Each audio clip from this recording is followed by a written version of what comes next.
Keep this very simple. The United States buys a bunch of computers that are made in China, a bunch of iPhones that are made in China. They're on a container ship. They ship them to the United States. When they get to the port in the United States, the importer, which is Apple, bringing the iPhones in that were made in China, an American company, has to pay the tariff that's okay. put on it. And a lot of people, and it's very understandable why they would think this, would say, well, no, in that situation, China pays the tariff. And there could be a situation where China starts discounting the iPhones. The company that's making the iPhones would discount it. Like there can be some offset. But the person who's paying that tax is the importer. So often we think about, we've applied the tariff to China.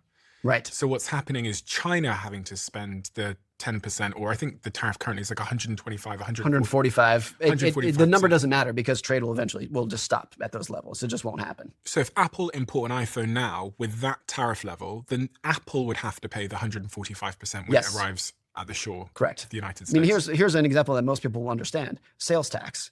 You know, in most states in the United States, it's 6 to 10%. If you go to the store and buy something, you add the sales tax to that. VAT in the UK. Yeah, fair. Who pays that is not the store, it's the customer.